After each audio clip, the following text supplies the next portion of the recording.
दादा, अनेक जणांचा प्रश्न असा असतोय की गोटा करत असताना मुर्रा चांगला की जाफराबादी. तर ह्यामध्ये भरपूर जणांचा प्रश्न आपल्या पेजवर पडलेला आहे, त्यासाठी तुम्ही काय सांगाल? हा प्रश्न जो आहे हा मोस्टली प्रत्येक दूध उत्पादकाला जेव्हा गोटा सुरू करतो तेव्हा पडतोच. फक्त याच्यामध्ये कसं आहे की मुर्रा आणि जाफराबादी या दोन्ही ब्रीड चांगल्या आहेत, आपल्या इंडियन आहेत आणि यांचं दोघांचं पण दूध देण्याची क्षमता चांगली आहे. पण व्यावसायिक दृष्टी बघायला गेले की आपल्याला प्रत्येक गोष्ट बारकाईने बघावी लागते. तर काही बारकावे यातले आपण जाणून घेऊया. मुर्रा म्हैस जर बघितलात त्याचं ओरिजिन जे आहे ते हरियाणामध्ये आहे, जे रोहतक, जिंद, हिसार या ठिकाणी जनावरे मिळतात. आणि जर जाफराबादी बघायला गेलं तर ही गुजरातची ब्रीड आहे, सौराष्ट्रामध्ये तिथे ह्या जनावर तिथे असतात. आता आपल्या गोट्यामध्ये जर करायचं झालं, महाराष्ट्रामध्ये जर आपल्याला गोटा करायचा झाला तर आपल्या वातावरणाला सूट होतात का?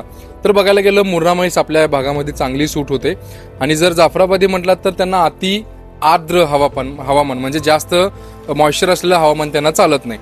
दुसरी गोष्ट त्यांचं खाद्याला बघितलात तर मुर्राचं खाद्य जे आहे ते मध्यम लेवलचं आहे आणि जाफराबादीला प्रमाणामध्ये मुर्राच्या जास्त खाद्य लागतं, त्यामुळे खाद्याचा खर्च तुमचा इथे वाढू शकतो. तिसरी गोष्ट म्हणजे दुधाचं उत्पादन जर मुर्रा म्हैस जर ॲव्हरेज म्हैसीबद्दल बोलायला गेलं तर 8 ते 14 लिटरपर्यंत मुर्रा म्हैस देते. तेच तुमचं जर जाफराबादी बघितलं तर 6 ते 12 लिटरपर्यंत देते.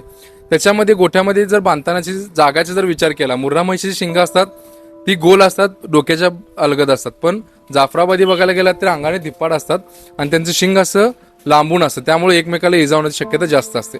तिसरं बघितलं तर वेतावर यायचं काळ, मुर्रा म्हैस वेताला येते ती जवळजवळ 3-3.5 वर्षामध्ये येते. जाफराबादीला थोडासा वेळ त्याच्यामध्ये जास्त लागतो. तिसरी गोष्ट म्हणजे दुधाची क्वालिटी.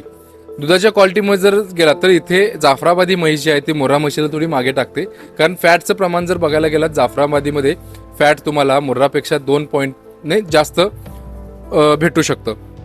चौथी गोष्ट म्हणजे यांची मेडिसिनल काळजी जर घ्यायची झाली आणि हीटवर येण्याचं प्रमाण किंवा दूध जास्त देण्याचं प्रमाण किती असतं, तर मुर्रा म्हैस तुम्हाला हीटवर चांगली येते, स्वभावाने शांत असते आणि त्याचं हीट येण्याचा काळ सुद्धा चांगला असतो आणि गाभ लवकर धरते. आणि दुधाचं भाकड काळ जो म्हणतो तो मुर्रा म्हैशीचा जास्त चांगला आहे ॲज कम्पेअर टू जाफराबादी. तरी पण आपल्या सवयीप्रमाणे आपण करू शकतोय, पण मला विचाराल तर मुर्रा बेस म्हैस ही जास्त चांगली राहते नवीन स्टार्टअप करणाऱ्यांसाठी. धन्यवाद.